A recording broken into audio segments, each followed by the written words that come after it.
Mr. Freddie, may I ask you if you have any comments on these charges that were brought against your General Secretary and one of the spokespeople for your party? Well, it's very disappointing that people come out to express their democratic rights, which is protected by our Constitution. Practices that we have done for years, part of our democratic tradition. And we have to come here this morning to answer to charges. This is a very bleak period in our history where we have to fight for our democratic rights. The matter is in the court. The merits of the matter, we question very, very much. There's excellent legal representation that Mr. James and Colin Graham will have.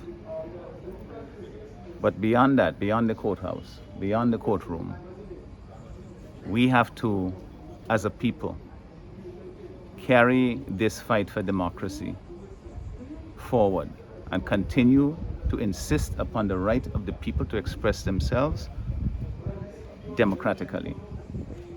We don't simply surrender our rights to somebody because we send them to Parliament. We always reserve that right to say on matters that we feel sufficiently moved by, that we will come out and exercise our democratic rights ourselves. That's what people do when they come and protest. They're saying, in this case, I'm going to stand up for myself. The police shouldn't come between the people exercising that right and the government. And that is why it is so important that people stand up, and that on the 9th of September, that people stand up and say, no matter what our differences are, we must come together on this fundamental principle, which is to say that our democratic rights and traditions must be respected no matter who's in office.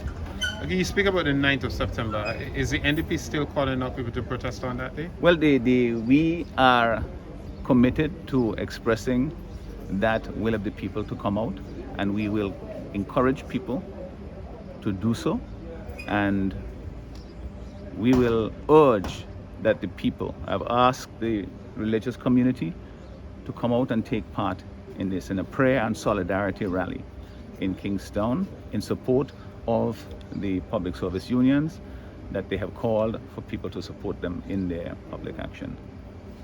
That is a fundamental commitment that we're giving. So the NDP is in a sense supporting the PSU rather than organizing an event of its own. Well, there are components of the public action, as you know, industrial action that the unions are taking. We have said that they have legitimate reasons for doing so, and we ask people, our members, to support them. But we as a political party as well, we are very concerned with the broader question of the erosion of democratic rights. And that is why, irrespective of any other organization and so forth taking part, we feel it is necessary for us to also call on people to stand and defend their democratic rights. What I'm driving at is that the Commissioner of Police issued a statement yesterday, and it said it's only the Public Service Union that has notified the police of an event. Well, he didn't mention specifically. Well, I don't know why he would have to specify only this or only that. The point is that when someone or some organization or individual notifies the commission, if they choose to do so, then you comment on that. I can't understand why he would mention who didn't or that nobody else did. But the point is that that doesn't in any way constrain the actions of the Democratic Party. Well, in terms of the arrest, the police came at the NDP headquarters, and I want to make a point that this is a political party headquarters where the leader of the opposition resides, and they came into the building. But I'm saying that's a very dangerous precedent to start, where you're entering political party buildings. Why is it a dangerous precedent? They were there in the history of Hello? Weren't they there to execute an arrest? No, they came to interview me. Okay. According to the commissioner who spoke with Kibakas, they wanted to interview me. It's only some 3-4 hours after he said yes, they want to arrest me. So at the time the police came en masse with weapons, they were coming to interview me. Well, eventually when they decided that they wanted to arrest me, I went in there because I wasn't hiding from the police. You went in there as in into the police? I went to the police, yes. Because let me say this, I have worked over 30 years with the police force. I've risen to the rank of command of the Coast Guard Service. I have retired, I'm receiving my benefits. I have no blemish on my record. I know the commissioner, he knows me. I know several of the officers, they have my number. If they wanted to discuss an interview, all you have to do is to call me. But you send men with weapons on 2 separate occasions. At my home, I have a daughter who's challenged. She gets irritable in these sort of situations. The first time when they had all this gun, if she had done something with a shooter. Now yesterday when they went there, she was so scared, she was in her bedroom until this morning. This is the sort of thing that the police are doing in supporting the political elite. So you're saying that was not necessary, and if they had called you and told you they wanted to speak to you, you would have gone in? But I went in when they said they wanted me. So that would have been done 2 hours ago. So how were you treated when you were in custody? Well, I must say that the officers treated me with respect. What unit was that? I went to CID and I met several officers there. I know most of them. I've trained some of them, and they treat me with respect. So I can't complain that in that area. But I'm saying the approach, that was taken in trying to reach, it's to intimidate, and let me say here that I will not be intimidated. I've been in the forefront of defending democracy in St. Vincent. When they had when the Americans went to Grenada, I was one of the first 12 persons left to leave St. Vincent on the Grenadines here to represent this country in Grenada. And now today, this is how they're treating you after you have stood up for this country. I think all the police officers who are present now and who have retired should take note. Because if they can do me that, what will they do to them? And they must take note. Council Bruce, can I ask you, do you have any comments about these charges against your clients? Well, morning Kenton, and morning to all members of the media. I say this without fear of contradiction, that this is a continuous drive by the state to seek to drive fear into the heart and soul of people who want to protect democracy in St. Vincent and the Grenadines. If you note, the charges that have been leveled against both Mr. Graham and Mr. James are the very charges that were leveled against Kenson King and Adriana King. That they were concerned in a procession, that they participated in a protest that has been in contravention of the Public Order Act. I'll say 2 things about that very quickly. We are talking about a so-called progressive government that has resorted to using a 1951 piece of legislation. As progressive as that is, in 2021, it is a pre-independence piece of legislation, a pre-constitutional rule piece of legislation. But that is what they've resorted to, albeit that they have bungled the interpretation of the legislation, in that you've heard suggestions that persons need to get a permission to protest. That is absolute garbage. Nowhere in the world anyone is required to get permission to engage in protestation. The practice has been across the world that you inform the relevant authorities. Why? Common sense says so that public order could be maintained. And to say that you are not aware, you are not informed, we will work out the legalese and the legal arguments in court, because we would have to adjust and address the issue of what does the law presume to be the mode of information. Is it a letter? Is it a telephone call? Is it an email? Is it a WhatsApp message in 2021? What is that mode of information? So for the state to say that they were not informed, and then brings in Colin Graham, for example, to say you participated in this event and there was a contravention of the act. How is Colin Graham supposed to know, for example, that the leadership of the organization that organized the protestation did not inform the Commission of Police? So every protester is supposed to call up the leadership and say, let us know if you inform the commissioner. It's garbage. But there's a charge that says that he was concerned with organizing it also. Well, that is the extent of the foolishness of the charge. When the disclosure is had, we would love to have the other conversation, because I'd like to see the evidence that the Crown brings to the fore to tell us uncontrovertibly that Graham and James were concerned, whatever that means in law too. That's where the cases will rise and fall, you know, on those very simple terms that you're hearing. What do they mean? What are the legal applications? But I want to run away from that and to say this. The ultimate object of the state is to frighten, to scare the Vincentian public from participating in further protestation. And I say to the people of this country, do not be scared. You have a right to protest, and exercise your right to protestation in peaceful ways and in legal ways, and we will have no problem. And when you're called to protest, come out and protest. Don't let this frighten you. The people of St. Vincent and the Grenadines will not be frightened. I'm prepared to stand in the vanguard to make sure that this doesn't happen. Well, I was home yesterday afternoon, just after 2 p.m. Members of the Criminal Investigation Department, along with a few members of the Black Squad or Rapid Response, showed up at my home. They told me that they needed me down at the Central Police Station in Kingston for questioning.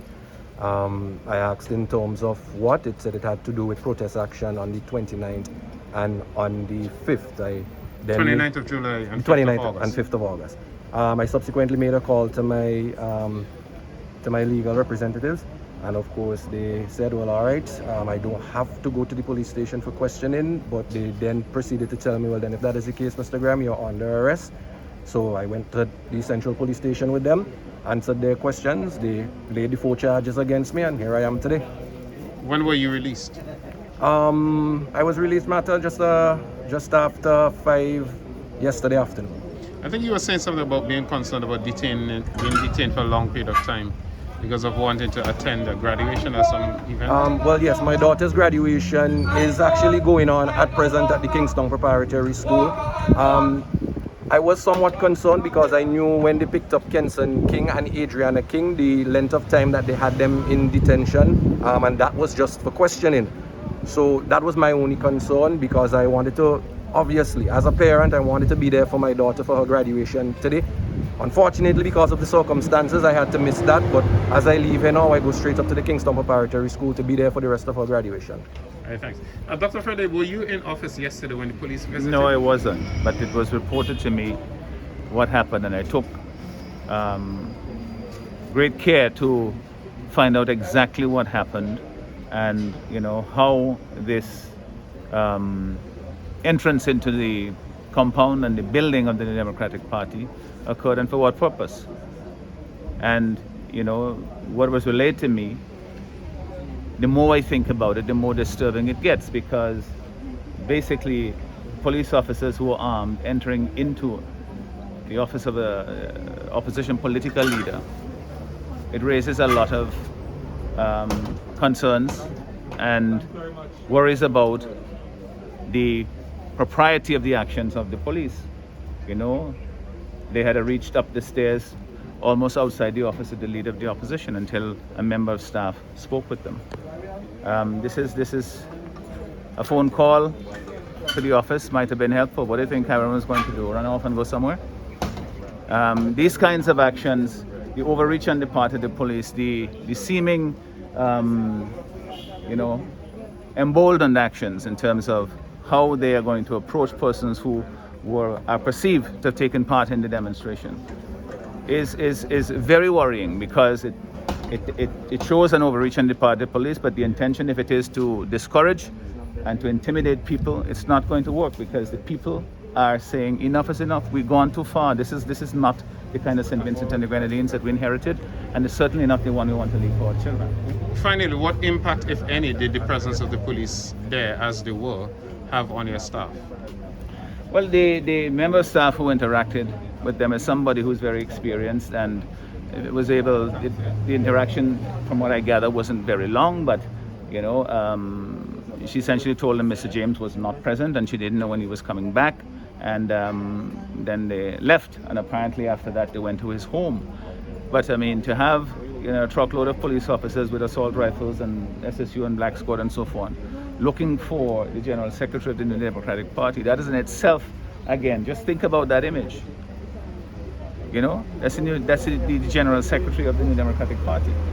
And the police are looking for him to charge him for involvement in a protest action that is constitutionally protected. And there are other persons who have been involved in much more serious matters and are simply not, they haven't had visits from the police. Like what? Yeah? Like what? Like in the incident of the shooting, the allegations and the charge relating to Mr. John. The Commission has written to the Public Service Union. They were seeking permission to protest outside of Parliament, and the Commission outlined a route from highway trading in Arnesville to Sand Hill. Do you have any comments on this? Well, I have two fundamental comments to make. I address the latter question first. On the last occasion that we had the privilege to meet with the Christian Council, we took the opportunity to remind them that coming out of the experience of what is now known as the Grand Beach Accord, in which the very regime that's in office now, then in opposition, and which continues to celebrate what they call a roadblock revolution, that the Grand Beach Accord did give the Christian Council a mandate to establish a national consultative committee to address matters in which the trade unions and the government are at variance. And they had promised, having done their own research, to have it reactivated. So in a sense, they're running out of time to have that intervention made through that instrument at their disposal, the National Consultative Committee. And I believe we ought to go on the offensive, we, the New Democratic Party, in asking them when that is going to be activated and to look forward to the outcomes of that preventative mechanism being put in place. The second comment, Colin, which I make is a follow-on of the rich response of the General Secretary. One, that they entered the compounds of the New Democratic Party headquarters. Two, that the General Secretary is not a standalone individual.